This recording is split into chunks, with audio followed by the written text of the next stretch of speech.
À 32 ans, je suis devenu millionnaire en France, ce qui n'est pas facile à faire parce qu'en France, on doit quand même payer beaucoup d'impôts. Je vais vous expliquer dans cette vidéo le chemin que j'ai pris pour réussir à faire ça parmi tous les différents chemins que moi, j'ai compris qui existaient, même si j'imagine qu'il doit y en avoir beaucoup d'autres. Certains chemins que j'ai empruntés à certains moments de ma vie pour finalement switcher après vers d'autres. Et je vous expliquerai le dernier chemin que j'ai pris, celui qui m'a permis de devenir millionnaire. Ces conseils, c'est des conseils que j'aurais aimé avoir quand j'étais plus jeune, parce que j'aurais été beaucoup plus rapide. Il y en a qui arrivent à faire beaucoup mieux que moi, beaucoup plus vite, donc ils sont évidemment beaucoup plus forts, et c'est sûrement qu'ils ont compris des choses que moi, je n'ai pas encore compris. Mais les conseils que j'ai donnés, c'est exactement les conseils que moi, j'aurais aimé qu'on me donne quand j'avais 20 ans, mais que j'ai aussi donné à mon petit frère, qui du coup est devenu millionnaire à 23 ans. Donc j'imagine que ces conseils, ce que j'ai compris n'est pas complètement dénué de sens.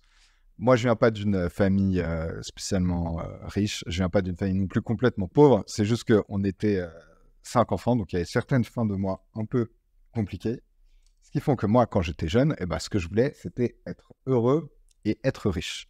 Alors, à cette époque, je me souviens quand j'étais au lycée, adolescent, pour moi, les gens qui gagnaient beaucoup d'argent, c'était des gens qui étaient chirurgiens ou des gens qui étaient avocat. Et c'est des métiers évidemment très bien, parce que par exemple, un de mes frères est chirurgien et une de mes sœurs a fait des études de droit. Donc on peut aussi très bien gagner sa vie et être heureux dans ces domaines-là, même si quand même, on va pas se mentir, chirurgien, c'est vraiment très très dur quand même. J'ai l'impression, c'est quand même beaucoup de stress. Moi, je pense que la vie de mon frère en tant que chirurgien est beaucoup plus stressante que ma vie à moi en tant qu'entrepreneur. Mais bon, bref, c'est une petite digression. Et donc, ce que je vais vous expliquer ici, c'est comment moi je pense est le moyen le plus simple pour devenir riche et heureux. Et on va dire riche, par exemple, devenir millionnaire. Bon, même si je sais qu'il y a... En France, il y a quand même 5% de la population française qui est millionnaire. Alors souvent, c'est vrai que c'est par succession. Et c'est pas si souvent que ça que les gens ils sont self-made millionnaires. En France notamment, ce qui est d'ailleurs ce qui montre bien qu'il y a un problème au niveau de la redistribution des richesses. Je crois qu'en France, c'est 80-20 la proportion, quelque chose comme ça. Alors que de ce que j'ai compris en économie, dans un pays qui est sain, c'est 50-50. Donc, quand on est riche, on peut devenir pauvre. Quand on est pauvre, on peut devenir riche. En France, il n'y a que 20%, je crois, des gens qui sont, enfin, dans les millionnaires qui sont self-made. Donc, peut-être un petit souci à ce niveau-là. Mais bon, bref, on ne peut rien y changer. En tout cas, moi, je ne peux rien y changer. Et du coup, dans cette vidéo, je vais juste vous expliquer ma vision des choses. Je fais aussi cette vidéo parce que je trouve qu'il y a beaucoup trop de gens talentueux qui ne connaissent pas le chemin que je vais vous expliquer ici. Donc moi, j'ai mis quelques années à comprendre et je me dis que c'est quand même dommage parce qu'il y a des choses qu'on met en avant chez les... j'ai presque l'impression d'être vieux quand je dis ça, mais chez les jeunes, d'accord, chez les étudiants, il y a souvent, je vois des gens qui sont quand même assez brillants, qui sont assez intelligents et qui vont qui vont se mettre dans la mauvaise direction. Et après, c'est dur de sortir de ces trucs-là. Et notamment, je regardais un podcast il n'y a pas très longtemps. C'était comme ça sur ce qu'on appelle... C'était sur différents métiers qui existaient. Et du coup, notamment, des gens qui travaillaient en fusion-acquisition. Pour ceux qui ne connaissent pas, je vais vous expliquer ce que c'est. Ou dans des fonds d'investissement, ou bien dans des grands cabinets de conseil comme McKinsey, BCG, Bain, etc. Et en fait, je me disais, c'est quand même dommage que je voyais des jeunes, je ne sais pas, qui travaillent dans des grandes banques d'investissement comme Goldman Sachs, pardon, des choses comme ça, et qui se disent, à moi, mon ambition, c'est de travailler chez Goldman Sachs. Mais en fait, quand on y réfléchit, c'est un peu nul comme ambition. Et par exemple, moi, je trouve que, bon, après, chacun fait ce qu'il faut de sa vie. Évidemment, je ne dis pas que ma façon de voir les choses sont la meilleure façon, mais je trouve que, par exemple, se fixer comme objectif, je veux devenir millionnaire à 25 ans, bah ça, c'est stylé. Ça envoie un peu du fat et on se dit, ah ouais, ça, le mec, il en veut. Genre, moi, mon objectif, c'est de travailler chez Goldman Sachs, c'est quand même pas ouf en vrai. Moi, mon objectif, c'est de travailler chez McKinsey, c'est quand même pas incroyable. Et je me dis, c'est quand même dommage, et je pense qu'il y en a beaucoup qui disent ces choses-là parce que peut-être qu'ils se disent, c'est le max qu'ils peuvent essayer d'avoir. Alors qu'il y a d'autres chemins qui existent. Et cette réflexion, je l'ai eu quand j'étais sur l'île du milliardaire anglais Richard Branson, sur Necker Island, son île privée. Et je discutais avec un jeune il avait mon âge d'ailleurs, il avait 33 ans. Sa fortune perso était 100 millions, je crois, ou 50 millions. Et son objectif, c'était à 25 ans, il m'a dit à 20 ans, je voulais devenir millionnaire, à 25 ans, avoir 10 millions, et je crois que c'est à 35 ans, avoir 100 millions, un truc comme ça. Je me dis, ah bah, devenir millionnaire à 20 ans, ou à 25 ans, ça, c'est un objectif, ça envoie du fat. Là, c'est stylé. Et alors que se lancer dans ces voies-là, finalement, c'est quand même pas si ouf, et je vais vous expliquer pourquoi. En gros, quand on essaie de travailler dans ces domaines-là, imaginons le M&A, la fusion-acquisition. Moi, j'ai travaillé dedans. Bah, pour ceux qui ne connaissent pas, en fait, ce qui se passe, c'est qu'on travaille quand même de 9 h à minuit tous les jours. Et pas tous les jours, mais quand même pas mal de jours de la semaine. Moi, je me souviens quand je suis arrivé et que j'ai commencé là-dedans, j'ai fait le premier jour, je me suis couché à 2 h du matin. Le troisième jour, je me suis couché à 3 h du matin. Le quatrième jour, un peu plus chill. Puis bon, après, les semaines, ça dépend. Mais bon, en gros, on se couche tard, on travaille beaucoup pour faire des choses qui sont finalement pas si intelligentes que ça. Parce que c'est des slides, c'est des Excel, c'est des choses comme ça. Alors qu'on travaille avec des gens qui sont quand même très intelligents. Moi, dans mon équipe, il y avait des personnes qui avaient fait Harvard, il y avait des personnes qui avaient fait Cambridge, il y avait des personnes qui avaient fait toutes ces choses-là. Donc, je me dis, ah, ils sont smart. Sur le papier, c'est des gens qui sont quand même très, très smart. Et là, ils se retrouvent à travailler en M&A. Alors, évidemment, on peut bien gagner sa vie quand on est en M&A. Mais quand on est en France, alors il y a la différence entre la France et les États-Unis, où je pense qu'aux États-Unis, ils ont des salaires qui sont beaucoup plus élevés.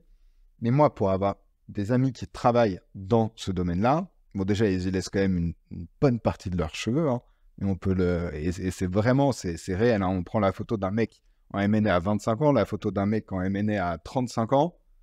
On sent qu'il y a laissé des plumes quand même. Donc, moi, j'ai commencé à travailler là-dedans. Je me suis dit, en plus, les gens, ils ont l'air complètement fous. Là, à 50 ans, ils sont divorcés. Ils ne voient pas leurs enfants. Il y a un truc, je pense, qui est vraiment pas du tout un très bon bail. Donc, j'ai travaillé là-dedans un peu. Et après, je me suis dit, ouais, c'est pas fait pour moi. Après, je me souviens, moi, j'ai toujours voulu travailler en trading.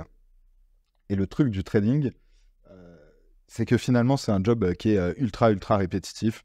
Moi, je travaillé 6 mois là-dedans. Et en fait, alors c'était en plus, quand je dis du trading, pour ceux qui regardent la vidéo sur YouTube, c'est pas le mec qui va faire du trading depuis son ordinateur à, je sais pas, enfin, je pense que vous voyez le genre de vidéo dont je parle sur le trading. Là, c'était du vrai trading dans une grande banque d'investissement à Paris, sur les Champs-Élysées, avec ce qu'on appelle des quants, avec des structureurs, avec des sales. Les quants, c'était des mecs qui avaient fait Polytechnique, donc des gens vraiment très intelligents qui, pour le coup, gagnaient beaucoup d'argent, mais pas sûr qu'ils en gagnent autant que moi, maintenant, au même âge. Bon, le but, c'est pas de gagner le plus d'argent possible. Hein. C'est pas un concours, c'est pas ce que je suis en train de dire. Mais bon, je trouve que par rapport... Enfin, ouais, je trouve que par rapport au niveau des mecs, bah, finalement, c'était pas si impressionnant que ça. Et je trouve qu'il y a d'autres chemins qui sont un peu plus smart. Vous avez un autre chemin qui s'appelle celui du consulting. En fait, généralement, moi, je me souviens quand j'étais en école, il y avait ceux qui voulaient faire du M&A, donc de la fusion-acquisition. Et je ne sais pas pourquoi c'est aussi élitiste, hein, alors que c'est vraiment un job de débile quand même. Franchement, je suis désolé, hein, s'il y en a qui regardent le M&A, mais c'est vraiment un job vraiment... Enfin, je compare ça à versus monter sa boîte. Monter sa boîte, c'est quand même un peu chaud. Versus ça, franchement, les mecs sont payés des fortunes, mais pour des fichiers Excel et des PowerPoint, c'est quand même pas la folie. Et du coup, ouais, après, conseil, donc il y en a, genre, généralement, les meilleurs de leur promo, ils allaient soit en M&A, soit un peu en conseil, en strat. Bon, évidemment, il y en a qui étaient très forts et qui allaient genre, dans d'autres domaines, mais généralement, ces deux trucs étaient quand même très, très élitistes. Et moi, j'ai des potes en plus qui travaillent en M&A, qui travaillent en trading et qui travaillent dans ces endroits-là. Donc, je ne suis pas en train forcément du tout de critiquer. J'essaie juste de vous expliquer les différentes voies qui existent, que moi, j'ai compris en tout cas.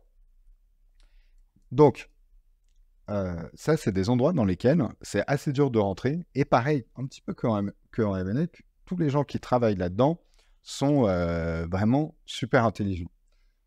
Ils sont très intelligents, mais ils travaillent aussi beaucoup, comme en M&A, et ils y laissent aussi quelques plumes. Hein, c'est-à-dire que, pareil, on prend la photo de ces personnes-là à 25 ans, la photo de ces personnes-là à 35 ans. généralement, ça fait quand même un peu mal. Mais c'est quand même des gens qui sont intelligents, qui font plein de choses différentes. Et donc, généralement, quand on a travaillé dans ces domaines-là, ce qui se passe après, c'est que on essaie soit d'intégrer une grosse boîte, pour devenir, on va dire, directeur exécutif ou avoir des postes un petit peu plus d'exécutif, soit on essaye d'intégrer plus, on va dire, on peut essayer d'intégrer des startups. Une startup, par exemple, comme la mienne, hein. Et ça, c'était quand même super marrant, c'est que nous, quand je dis nous, c'est moi et mon frère, quand on a essayé de recruter il n'y a pas longtemps, on a eu plein de personnes qui avaient fait Mac, BCG ou Bain ou du M&A avant. Et évidemment, c'est des super profils. Mais voilà, il y a une grosse différence entre, si vous voulez être... En fait, c'est ça aussi que j'aurais peut-être plus expliqué au début sur la partie comment être riche et heureux. Vous avez, dans ce que moi j'ai compris, deux grosses dichotomies, on va dire. Vous avez soit on travaille pour soi, soit on travaille pour les autres. Quand on travaille pour les autres, on essaie quand même de travailler pour soi. L'objectif, c'est que la boîte pour laquelle vous allez travailler ait des objectifs alignés avec la boîte pour laquelle, avec vos objectifs. Donc c'est ça qui est super important, c'est quand il y a des problèmes d'alignement, de désalignement, que généralement on crée plus des choses comme le burn-out et vous allez sur la mauvaise voie. Mais nous, on essaie toujours de faire ensemble, dans les personnes qu'on recrute, on se dit vraiment, ok, cette personne-là, son objectif à 5 ans, c'est ça. Okay.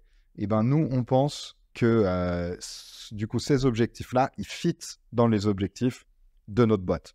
Et donc, c'est dans ces cas-là que vous avez des coopérations qui peuvent se faire des collaborations qui peuvent se faire sur le long terme, ce qui est quand même très important parce que si vous faites... le but, c'est quand même quand vous recrutez des gens qui restent longtemps avec vous, surtout si vous recrutez des gens talentueux, vous n'avez pas envie qu'ils partent tout le temps. D'accord ? Donc, Mac, BCG, Bain, M&A. Ensuite, soit vous rejoignez une startup, un peu comme la mienne, qui est en pleine croissance, ce qu'on appelle des scale-up, et vous essayez de les faire passer du niveau au niveau du dessus. Par exemple, nous, on est à 5 millions par an. Comment est-ce qu'on pourrait faire pour aller à 50 millions par an ?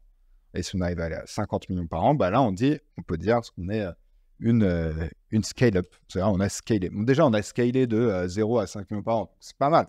Mais l'objectif, c'est ensuite d'aller évidemment, de réussir à faire plus. Donc, vous pouvez rejoindre des startups comme ça. Ou sinon, vous allez dans des postes d'exécutifs. Je ne sais pas, imaginons des grosses boîtes. Comme moi, je me souviens quand je faisais du conseil, des fois, je fais des missions de conseil, je ne sais pas, à la direction financière de Total, par exemple, la direction financière de Engie.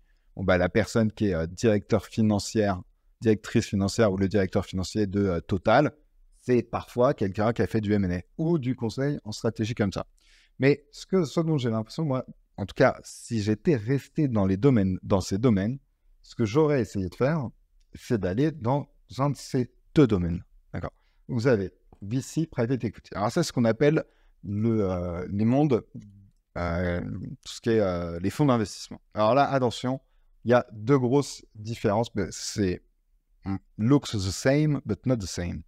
Donc, vous avez le venture capital. C'est des fonds d'investissement qui vont aller investir des petites sommes, ce qu'on appelle des petits tickets, dans, par exemple, des startups. Comme la mienne, mais moi, j'aurais jamais levé des fonds.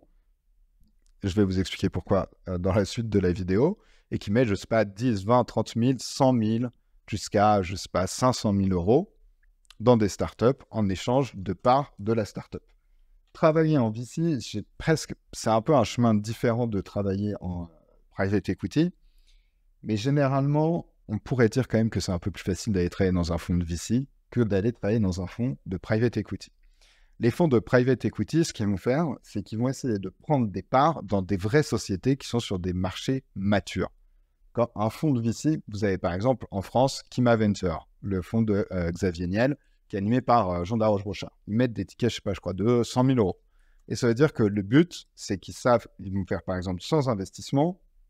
Ils vont se dire, je fais sans investissement, je sais qu'il y en a 90% qui ne vont pas marcher, mais si juste il y en a un qui marche, le but c'est que ça rentabilise tous les autres investissements perdus et que je gagne beaucoup d'argent comme ça. Et il y en a qui arrivent à très bien le faire. Mais du coup, c'est beaucoup plus risqué. On joue avec le risque. Versus private equity. Moi, je me souviens quand je travaillais en M&A, du coup, on travaille avec des fonds de private equity. Et c'est, je sais pas, je me souviens, on avait travaillé sur un deal où c'était... non, c'est pas un deal sur lequel j'avais travaillé, mais c'est... Je me souviens qu'à cette époque-là, je sais pas, il y avait un fonds d'investissement de je sais plus quel milliardaire qui voulait racheter Maison du Monde. Vous voyez, voilà, vous rachetez Maison du Monde. Et en fait, ce qu'ils font, c'est qu'ils se disent ok, genre, je rachète Maison du Monde, je vais restructurer la boîte, genre, bon, généralement, ça veut dire quand même via des gens, diminuer les coûts, augmenter la rentabilité, et après, d'ici quelques années, la revendre. C'est marrant parce que ces fonds-là, du coup, c'est des choses qui sont moins risquées. On va chercher des multiples, ce qu'on appelle, par exemple, je sais pas, je dis n'importe quoi, mais imaginons on rachète une boîte 1 milliard, et ben on va essayer de la revendre 2 milliards. Donc on va faire x2. On va pas faire x10, mais bon, c'est sûr 1 milliard. Donc c'est quand même vraiment pas mal. Dans un des masterminds dans lequel j'étais aux États-Unis, il y avait une des boîtes dont le directeur marketing un peu était au mastermind, qui venait de se faire racheter par un fonds de private equity. Donc c'est marrant, c'est des mondes qui sont pas non plus si loin que ça. Le problème dans tous ces domaines-là, ouais, là, tout ça là, ça va être une croix comme ça, c'est que finalement, on gagne pas tant d'argent. C'est-à-dire, genre, moi j'avais vraiment l'impression que pour devenir vraiment millionnaire, la route, elle était quand même. Et quand je dis millionnaire, c'est millionnaire. Enfin, pour moi, le vrai millionnaire, c'est à débat, mais vraiment, c'est 1 million d'euros cash sur son compte en banque. Et ça, c'était vraiment dur d'aller chercher. Et surtout, on y laissait sa santé et on y laissait vraiment. Ouais, on sacrifiait sa vie. Et en plus, pas n'importe quelle partie de sa vie. C'est 20 à 30 ans, c'est 30 à 35 même. Enfin, la vie, avant qu'elle soit cool dans ces domaines-là, après, c'est vrai qu'elle était très dure au début et ça avait tendance à s'adoucir. Mais quand même, et puis même à 50 ans, moi j'en voyais ce qu'on appelle des managing directors en M&A, ils avaient 50 ans, ils étaient là le vendredi soir à minuit à travailler sur des PowerPoints. Ça m'a l'air vraiment nul comme dit, vraiment ça, pas ouf quoi. Versus, en fait, moi ce que je me dis toujours dans ces domaines-là, c'est que c'est un peu partout. Comme tout, il y a des changements de paradigme qu'opèrent. Et ben, c'est comme dans la science, comme dans plein de domaines. Et là, quand même, dans le monde, avec Internet, et c'est ça qui est incroyable, c'est qu'il y a des gros changements de paradigme qui opèrent. Et se dire qu'avant, franchement, j'en sais rien, peut-être qu'il y a 30 ans, j'aurais suivi un de ces chemins-là parce que je me serais dit, bon, bah, moi, je veux bien gagner ma vie, je veux avoir un job un peu stylé. Stylé, pas que les autres trouvent stylé, mais que moi, je trouve stylé. Et ça se trouve, j'aurais travaillé là-dedans. Bon, sauf que, quand même, je supportais pas travailler pour les autres, donc j'en sais rien. Peut-être que j'aurais vraiment monté ma boîte il y a 30 ans, même si c'était quand même, on va pas se mentir, 1000 fois plus compliqué que maintenant. Mais ouais, le problème, c'est qu'on y laisse beaucoup de plumes et finalement, on gagne pas. On gagne bien sa vie par rapport au reste des gens qui ont une vie normale. Mais finalement, c'est quand même pas. Je trouve que c'est pas si fou que ça. Donc, quand on fait pas ça, on va dire, pour moi, c'est un peu les chemins pour devenir riche si vous voulez avoir un job un peu classique. Si vous voulez pas travailler pour quelqu'un, un autre job qui est, l'autre chemin plutôt, c'est de travailler, c'est de lancer sa boîte, tout simplement. Et c'est ce que j'ai mis ici. Alors après, il y a différentes subtilités dans le lancement de boîte. La première subtilité, c'est est-ce que vous allez vous diluer ou est-ce que vous n'allez pas vous diluer. Alors, moi, c'est un game, j'ai jamais trop compris ce délire des startups qui, quand même, se diluaient vachement alors qu'elles ne gagnaient pas du tout d'argent. Et donc, je voyais toutes ces startups qui levaient de l'argent et j'avais l'impression que, déjà, les fondateurs n'arrivaient pas trop à se payer. Et puis, en plus, ils donnent des parts, donc c'est-à-dire que même si la boîte, elle marche trop bien, et finalement, ils ne vont pas gagner tant d'argent que ça. Et c'est pour ça, de ce que j'ai entendu, j'ai encore jamais discuté avec des fondateurs de licorne, vous savez, ces boîtes qui valent plus de 1 milliard, c'est possible qu'un mec qui ait monté une boîte qui vaille 1 milliard aujourd'hui, il ressorte avec moins de 1 million. Peut-être 1, 2 ou 3 millions, et puis quand on enlève les impôts, ça ne fait pas tant que ça. Donc finalement, J'avoue, je ne sais pas trop ces trucs de start-up où ça lève des fonds. Bon, maintenant, je me dis que j'ai eu raison de prendre le dernier chemin, qui est celui ce qu'on appelle on va pas très bien gérer. Bootstrap, pas bootstrap. En gros, bootstrap, c'est quand vous faites ça sur vos fonds perso, et pas bootstrap, c'est quand vous levez des fonds. Encore une fois, je ne suis pas en train de dire qu'il y a un meilleur chemin qu'un autre, ça dépend de votre objectif. Si vous, ce qui est plus important que tout, c'est, je sais pas, fonder une boîte qui vaut 1 milliard parce que vous trouvez que c'est stylé, bah déjà, c'est une très bonne raison pour vous. Peut-être vous trouvez que c'est stylé de dire ça à vos amis ou à votre famille, j'en sais rien. Moi, ce qui était important pour moi, c'était plus de faire quelque chose qui est bien, mais de réussir personnellement, c'est-à-dire d'un point de vue financier. Je me disais, par exemple, si pour devenir millionnaire, genre le chemin que j'ai pris versus fonder une startup qui va valoir 1 milliard, bah, je préfère le chemin que j'ai pris. Parce que évidemment, fonder une startup qui va valoir 1 milliard, c'est quand même assez compliqué. Et puis le problème, c'est que souvent les gens qui se lancent dans ces défis-là, ils n'ont pas du tout les skills. Alors que là, moi maintenant, je me dis, ok, genre, il y a certaines choses que je sais faire. Et du coup, je pense que le moi de 32 ans, il est beaucoup plus adéquat à genre créer une boîte qui vend 1 milliard que le moi d'il y a 5 ans qui connaissait quand même pas grand-chose à l'entrepreneuriat. Donc le chemin quand vous êtes en bootstrap, alors moi je voulais pas lever de fonds, je voulais pas faire de prêts, je voulais même pas avoir d'employés, je voulais demander d'argent à personne, donc je voulais commencer avec zéro. Commencer avec zéro, c'est évidemment ça rend les choses un petit peu plus compliquées. Et donc si vous voulez, dans ces cas-là, vous avez deux solutions. C'est soit, moi ce que j'avais vu, c'est soit vous faites un peu l'agence, soit vous faites une agence, soit vous faites des choses un petit peu plus comme du conseil, soit vous faites des choses comme moi je fais maintenant, plus accompagnement en ligne qui sont plus scalables.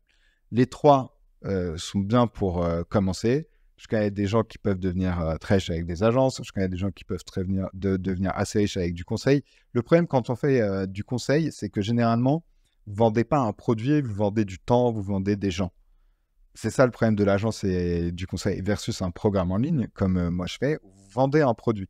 Et du coup, un produit, c'est beaucoup plus scalable que juste vendre du temps ou juste vendre des gens. Et ensuite, moi je pense que c'est pour ça en fait qu'il n'y a pas encore beaucoup de monde dans ce domaine, vous savez, tout ce qui est du coup, programme en ligne en France, les infopreneurs. Parce que c'est un changement de paradigme assez récent, je pense qu'il y a plein de gens qui ne se sont pas rendus compte de tout l'argent qu'il y avait à faire dans ce domaine-là et des marges, mais de malade mentale, qu'il y a quand même. C'est-à-dire, genre, vous pouvez faire énormément de cash. Moi, je vois mes élèves dans Ascension, je prends des thérapeutes, je prends des coachs, je prends des personnes qui connaissent rien à l'entrepreneuriat, ils n'ont même pas envie à la base. Ils deviennent c'est parce qu'on arrive à en faire des stars de la vente, à faire des stars du marketing. Mais je veux dire, c'est quand même des gens qui arrivent tout seuls à gagner 30, 40, 50 000 euros tout seuls, tous les mois. C'est quand même assez exceptionnel, je trouve, de vivre à cette époque-là. Alors que, je veux dire, un de mes élèves, et ça, j'avoue que ça me rend assez heureux quand même, un de mes élèves d'Ascension qui gagne, on va dire, il y en a plein des exemples, mais de personnes qui gagnent 30, 40 000, 50 000 euros par mois, il fait quelque chose qu'il kiffe, il est heureux, il est riche, il kiffe sa vie, il fait quelque chose qui a du sens pour lui, il fait quelque chose qui est bien pour le monde, ou en tout cas qui fait avancer les choses dans le bon sens. Et en plus, il gagne beaucoup plus d'argent que toutes ces personnes-là. Et ça, j'avoue que c'est stylé. Donc si c'est quelque chose qui vous tente d'ailleurs, vous pouvez rejoindre le mastermind. Et je pense qu'il y a un game que je comprends pas trop pour l'instant, mais que petit à petit, je vais commencer à comprendre, c'est celui-ci là, celui du private equity, de l'investissement. Avant, c'était une question que je ne me posais pas parce que je n'avais pas d'argent. Maintenant que j'ai plus d'argent, peut-être c'est quelque chose dans lequel je commence à aller. Mais c'est ça la feinte, c'est que faire du private equity, c'est différent de travailler dans un fonds de private equity versus faire du private equity soi-même. Et par exemple, il n'y a pas longtemps, j'ai rencontré un Français. Alors, en plus, c'est rare de rencontrer des Français aussi successful. Son objectif à 25 ans, c'était, je crois, d'avoir 50 millions de net worth. Ah, ça, c'est un objectif, ça, j'avoue, genre, ça envoie du fat. Et limite, au début de la vidéo, j'ai dit, objectif devenir millionnaire à 25 ans. Vous voyez, il y a des mecs, et c'est des Français en plus, objectif devenir faire 50 millions à 25 ans. Ouais, alors ça, c'est très très fort, et il est plus dans ce domaine-là. Donc, c'est un game que j'irai creuser. C'est un game, pour ceux qui connaissent, par exemple, que Alex Hormozy joue. C'est en fait un petit peu déguisé, mais ce qu'il fait, c'est vraiment du private equity. J'ai l'impression que là-dedans, il y a quand même beaucoup de choses à faire, et en plus, ça a l'air sympa, et ça a l'air marrant. Private equity, achat, revente de boîtes, tout simplement. Donc voilà, c'est ce que j'ai compris pour l'instant. On va pas dire sur la vie, mais sur le monde un petit peu plus professionnel. Après, il y a évidemment des domaines que j'ai pas du tout mis en avant, mais je sais pas. Bon, j'ai parlé des chirurgiens, j'ai parlé des avocats, il y a les experts comptables, il y a toutes ces professions-là. Il y a les gens qui sont vendeurs. Par exemple, quelqu'un qui est vendeur dans notre boîte, il peut gagner beaucoup d'argent. Il peut gagner plus d'argent que quelqu'un qui est dans ce domaine-là. Moi, j'ai mon cousin qui est qui est un vendeur, gagne aussi beaucoup d'argent, mais évidemment toujours quand même moins que si on montait complètement sa boîte. Après, monter sa boîte, c'est pas fait pour tout le monde. Hein. C'est quand même beaucoup de choses très très différentes à gérer. Plus j'avance, plus je me dis que c'est ça qui est complexe, c'est qu'il faut apprendre à gérer des choses qui sont quand même très différentes. Et du coup, des fois, il faut être très créatif, des fois, il faut être pas du tout créatif. Des fois, il faut être très focus, des fois, il faut être, je sais pas, des fois, quand on est un peu, je dirais pas non, focus, c'est un très mauvais exemple. On va retirer l'exemple focus. Il faut toujours rester très focus, quoi qu'il arrive. Mais des fois, il faut être très concentré sur et essayer de se dire, OK, vas-y, c'est moi qui le fais. Des fois, il faut faire en sorte que ce soit quelqu'un de sa team qui arrive. Donc, c'est en fait, des fois, il faut avoir des qualités qui sont super opposées. Et c'est ça qui n'est pas facile. Mais bon, c'est ce que j'ai compris pour l'instant. J'espère que dans 10 ans, je sais pas, je vous dirais, ma net worth, c'est, j'espère, au moins 10 millions. 100 millions, ce serait peut-être, pour l'instant, il faudrait que j'aille beaucoup plus vite. Mais bon, imaginons, je fais toujours ce que je fais maintenant. S'il n'y a pas d'erreur, au moins 10 millions. Peut-être que du coup, j'aurais compris d'autres choses sur ces domaines-là. Puis je me dirais, ah ouais, mais en fait, ça, c'est le meilleur game. Si c'était à refaire, je ferais les choses différemment. Mais aujourd'hui, honnêtement, si c'était à refaire, je veux dire un truc, par exemple, j'ai fait une prépa, j'ai fait une école de commerce. Moi, j'ai toujours été le genre de personne à être très, très bon élève. Moi, je voulais toujours être dans les premiers de la classe, ce qui fait que, d'ailleurs, au lycée, je faisais du latin, j'ai fait le bac S, spé maths, mais je faisais du latin et je faisais même de l'hébreu. Alors que je ne suis pas du tout de religion juive, mais pour être dans la meilleure classe, pour avoir un bête de dossier et être pris dans une super prépa. Donc j'ai même passé l'hébreu au bac, ce qui est un souvenir très marrant, où aujourd'hui j'ai absolument tout oublié. Mais j'ai été pris dans une très bonne prépa, je me suis retrouvé avec des élèves qui étaient aussi franchement très intelligents, très forts, beaucoup qui travaillaient du coup dans ces domaines-là. Et vraiment, par contre, j'ai foiré mes concours d'école de commerce. Alors ça m'a vraiment saoulé, mais ça m'a donné l'énergie de la revanche pour me dire, ok, là je me suis foiré les gars, mais je vais vous montrer quand même que le plus fort c'est moi. Et bon, alors qu'en plus mes autres amis d'élèves, de prépa, ils s'en fichent, tout ce qu'ils veulent, c'est ils sont focus sur leur vie, hein. Mais bon, c'était un peu par fierté où je m'étais dit ça à moi-même. Et c'est vrai qu'il y en a qui étaient quand même pas mal partis, hein, parce que quand vous travaillez dans des gros fonds de private equity jeunes, il y en a qui ont réussi à faire ça. Évidemment, quand vous avez fait HEC, des grandes écoles comme ça, et finalement, j'ai réussi à les rattraper et même à passer bien devant eux, on va dire juste en termes de net worth. Mais en vrai, en fait, le truc, quand tu es entrepreneur, je trouve les deux sont tellement liés. Alors que dans ces domaines-là, tu peux être riche, mais être très, très malheureux. Moi, tous les entrepreneurs que je connais, ils sont quand même très heureux. Hein. Parce que c'est-à-dire que tous les jours, si tu dois faire quelque chose, parce que, par exemple, tu as ton équipe. Ton équipe, pour qu'elle performe, il faut que tu les inspires. Et moi, je suis tout le temps très heureux. Si votre équipe, tous les jours, elle voit un mec qui est genre dépressif, qui n'aime pas ce qu'il fait, il va pas réussir à inspirer les gens qui sont derrière lui. Donc, ça va pas très bien marcher du tout. Je sais plus pourquoi est-ce que je voulais parler de ça, mais ouais, donc après les écoles de commerce, je pourrais faire ce serait vraiment pas le thème de la chaîne. Je vais faire une review de toutes les écoles de commerce. Mais enfin, bref, c'est en tout cas ce que j'ai compris pour l'instant de ce monde-là. C'était une vidéo un peu différente, mais je me suis dit, je sais pas pourquoi je la sentais bien cette vidéo. J'avais j'avais envie de la faire. Je suis comme ça, elle est là, et peut-être que quelqu'un, un étudiant ou pas, qui se pose des questions sur sa vie et qui se dit ah ok, mais qu'est-ce que je devrais faire? C'est quoi la bonne chose à faire? Bah, il tombera sur cette vidéo et ça pourra l'éclairer un petit peu. Parce que moi, quand j'étais jeune, on m'a quand même donné beaucoup de très mauvais conseils. Et ça, avec le recul, ça m'a quand même un petit peu saoulé. Parce que je voyais des gens qui travaillaient évidemment, ils travaillent dans des banques. Donc, ils vous disent que ce qui est bien, c'est de travailler dans des banques. Je me dis, ça va vite sur la mauvaise voie. Bon, c'est pas grave. C'est comme ça que on apprend. Et moi, j'ai réussi à sortir de ce domaine-là. Mais en fait, ce qui est pas facile, c'est qu'on se retrouve vite dans des prisons dorées parce qu'on a l'impression de bien gagner sa vie. Et c'est vrai que par rapport à la majorité des gens, on gagne quand même beaucoup d'argent. Par rapport à la majorité des gens, on gagne beaucoup d'argent. Et du coup, il faut accepter, quand on lance sa boîte, bah, de faire un peu un déclassement social quand même. Moi, j'en avais rien à faire, mais je comprends que pour certains, ce soit important, dans le sens où bah, voilà, on fait moins de resto, on va moins prendre de verre avec ses potes, on fait pas des week-ends, je sais pas où. Ça, c'est vrai. Et du coup, j'en ai vu beaucoup être bloqués là-dedans, surtout après quand ils commencent à avoir des enfants, et c'est dur d'en sortir. Donc, attention à ne pas faire cette erreur-là, sinon ça peut très mal finir.